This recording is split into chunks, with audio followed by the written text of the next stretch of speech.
Hi all, this is Dinesh. I completed my undergraduate in College of Engineering, Gindi campus, Anna University, as a computer science student. I'm very happy to inform that I got an internship in NCRYX as a software development intern.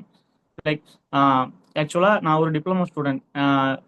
நான் வந்து engineering படித்த main ரீசனே வந்து seeds தான். ஏன்னா வீட்டில் அப்பா அம்மா ரெண்டு பேருமே வந்து ஒர்க்கிங் ஃபார் வேஜஸ் தான். They are handloom weavers working for wages. But அந்த சுச்சுவேஷன்ல இருந்து என்னால் இன்ஜினியரிங் படிக்க முடியல because of financial problem. So எனக்கு சீட்ஸ் கொடுத்த ஆப்பர்ச்சுனிட்டினால மட்டும்தான் என்னால் வந்து இன்ஜினியரிங் கண்டினியூ பண்ண முடிஞ்சுச்சு. தென் என்னால் இன்ஜினியரிங் நல்லா படித்து இப்போ எம்என்சிலாம் வந்து நான் பிளேஸும் ஆயிருக்கேன். So this will be big opportunity for me like my background. So I'm very grateful for Seeds for this wonderful opportunity for me. So thank you, Seeds, for this opportunity. Thank you.